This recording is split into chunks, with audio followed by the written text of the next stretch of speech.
deliver on its most basic responsibilities, from the catastrophic delays in NSFAS disbursements to the flawed appointment of the boards of strategic entities meant to accelerate access to training and higher education.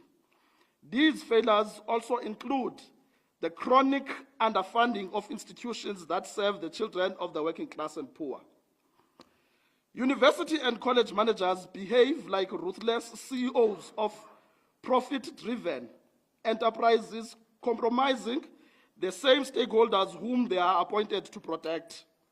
The commodifying of education, prioritizing elitist interests and enforcing austerity measures that crush the poor while protecting the comfort of the privileged. These managements are complicit in the systemic exclusion of black and working class students, perpetuating a two-tier education system that serves capital, not the people. What we are witnessing is not a mere dysfunction. It is a deliberate orchestration of structural violence, where the lackluster and clumsy posture of the ministry and the institutional leadership correlate to maintain an anti-transform the status quo in a bid to reverse the hard-earned gains of democracy.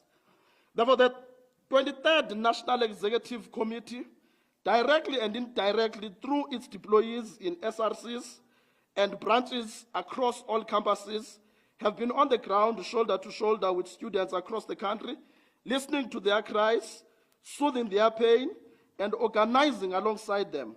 According to our observation and analysis, the current epoch in higher education is the beginning of a national crisis. We are left with no choice but to take a drastic stance and in defense of the education sector that has been built through the blood, sweat, and tears of the students and the public servants for over the centuries.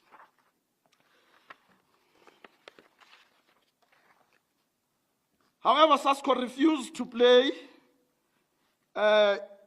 into the narratives of populism, grandstanding, and political theater that has marked the past 48 hours in South African politics. It is such that we have no other choice but to call for the immediate removal of the Minister of Higher Education, Minister Nobuhle Nkabane. We will therefore lay out the fact-based justifying the call made for the minister to be relieved of her duties by outlining our 7 demands and strategic failures of the department in relation to these demands. We demand first the immediate rectification of the NSFAS board, the restarting of the Seta process appointments immediately. We demand that the payment of allowances by the end of recess and that there be no exclusion of any students, be it financially, accommodation, and academic, especially first-year students, due to outstanding allowances. We demand accreditation of institutionally owned residences by NSFAS.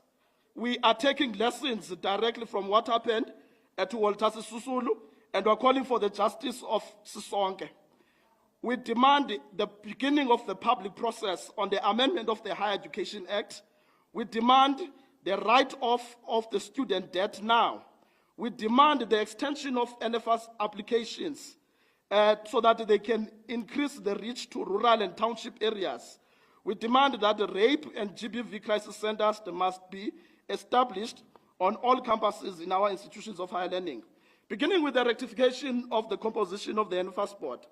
The minister has failed in her duty relating to the appointment of the NSFAS board, whereas the NSFAS Act, Section A5 of 1999, clearly indicates that out of the 13 members appointed by the minister, 3 are designated to be nominated by national organizations representing students.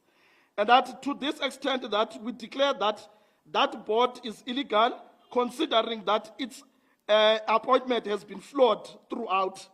As of today, the board of NSFAS is taking critical decisions, but it has been appointed illegally. As you would know that its initial appointment had about 12 people who did not come from the section of the students, as it is stated in the higher education, in the NSFAS Act, that there must be 3 reps that are nominated by national organizations representing students. SASCO is left with no other choice but to seek a legal recourse to force the Minister of Higher Education to comply with the provisions of the NSFAS Act.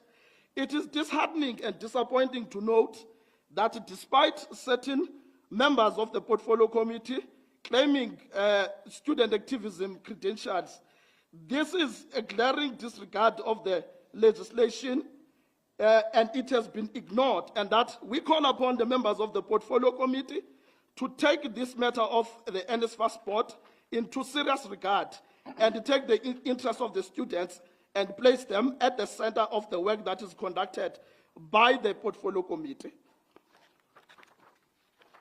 We call on the immediate restart of the appointment of the board, the Seta boards. The sector of education and training authorities play a crucial role in the growth and skills development of this country.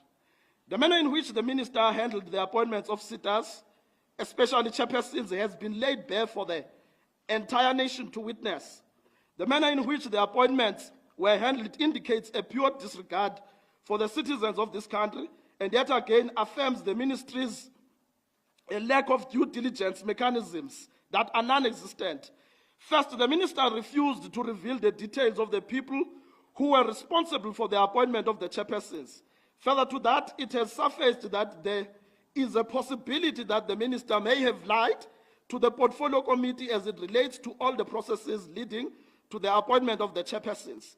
Setas are a great source of support to students and the broader South African working community that is determined to develop their skills. Due to her flawed process, Setas are seemingly on standstill in terms of decisions that require the board oversight and the approval, delaying and hampering service delivery. Whilst we acknowledge the intention of the Portfolio Committee and the Presidency to investigate the processes that led to the appointment, SASCO believes that the investigation should not halt the reopening of the Seta board chairpersons. Every minute that there is a delay in appointing these boards provides Seta executives with unfettered powers due to minimal accountability, monitoring, and evaluation mechanisms that should be provided by the board. SASCO calls for the immediate restart of the appointment process of the Setas, that it should happen no later than the 1st of August. On the payment of outstanding allowances by the end of recess, in June 2025, 6 months into the academic year, students are still without their NSFAS allowances. This is not just a bureaucratic incompetence. It is a structural violence as outlined earlier on. Students still sleep in libraries, toilets, and streets. Year in, year out, homelessness haunts our campuses while the department and NSFAS offers nothing more than excuses instead of shelter and tangible solutions. The failure to provide students with their allowances and benefits hampers their ability to succeed academically. Many have had to break their first semester hungry and homeless. Despite this clear truth, institutions are merciless towards students, and they have been dishing out academic and final exclusion letters to add insult to add the salt into the injury. Many of these students are first years, majority of whom are far away from home, forced to fend for themselves because of the department and NSFAS, and that are sleeping on duty.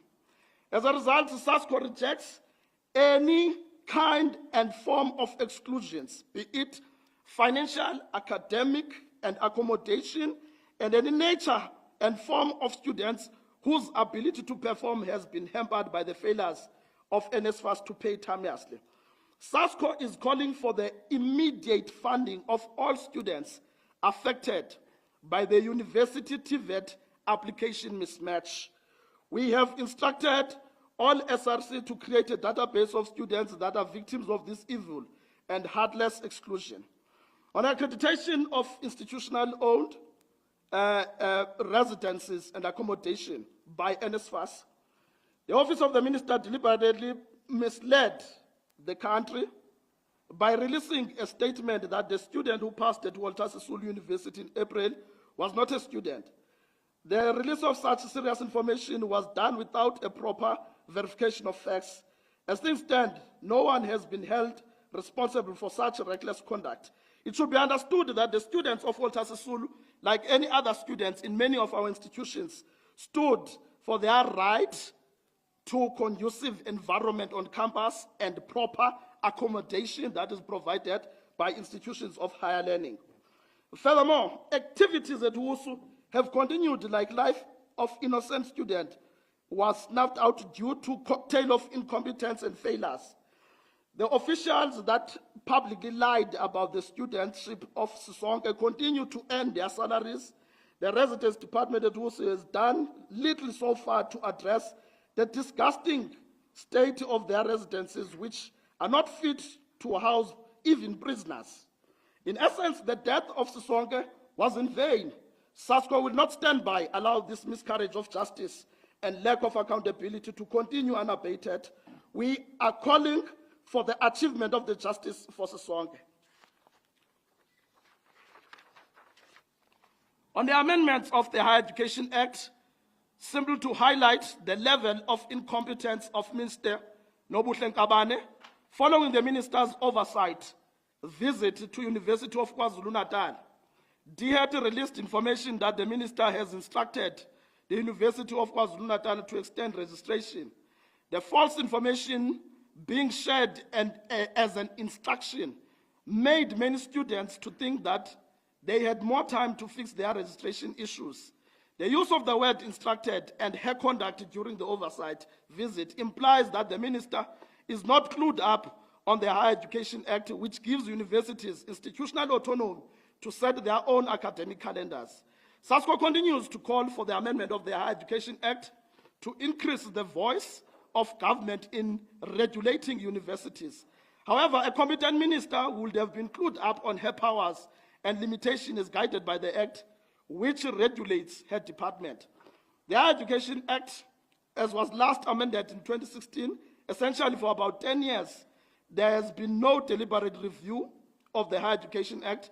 While there's no statutory rule mandating a review frequency, for instance, 5-year frequency, legislative review is a policy and administrative obligation tied to the principles of democratic accountability, transparency, and constitutional governance. The higher education terrain has changed drastically over the past decade, whilst the Act remains trapped in the past, hindering future progress. The autonomy granted to institutions that was meant to protect academic freedom has been weaponized by university managers to stifle transformation and decolonization, whilst hampering the efforts of government to widen access to higher education. Instead of this being the priority of government and the portfolio committee, they are instead obsessed with theatrics and unnecessary drama that has degenerated the decorum of parliament. The members who serve at the exponential cost to taxpayers only to focus in spewing and punchlines that will garner the views, likes, and retweets on social media, instead of really focusing and advocating on legislative issues to protect the students of South Africa, such as the disrespectful eating by the minister expected to be responding on the portfolio committee on higher education. We're calling for the writing off of the student debt now. The student debt in South Africa is a crisis. Each semester, thousands of students are financially excluded, preventing them from completing their academic pursuits, leading them to life of unemployment, depression, alcoholism, and drug abuse.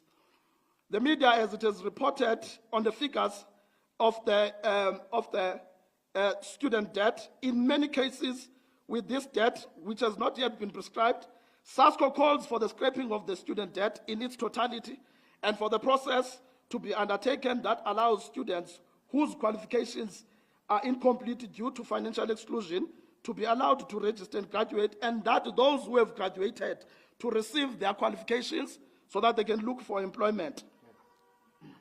We are calling on the extension of NSFAS applications and create a deliberate action to increase the reach in rural and township areas. Like a broken record, NSFAS continues to play the same with the expectation of different outcome, consistently compromising poor and working class students. As a close of 2026 university applications approach, the opening of NSFAS applications are nowhere near ready. Each year, NSFAS opened applications for a short period of time, which does not take into consideration the spatial and socio-economic dynamics of the country. Prospective students from rural and township areas usually struggle to collect all their documentation needed by NSFAS by its closing date. This phenomenon that has happened time and again over the past decade, always forcing NSFAS to reopen applications in January, leading to delays in disbursements of funds. SASCO therefore calls for the opening of NSFAS applications from the 1st of August 2025 until the 48 hours after the announcement of the matric results. We furthermore call for the immediate deliberate development of an outreach program into townships and rural areas that will tangibly assist students to apply for NSFAS by providing scanning facilities and easy access to commissioners of oath. This outreach program must seek to alleviate the delay of applications and ensure that prospective students are practically assisted to apply.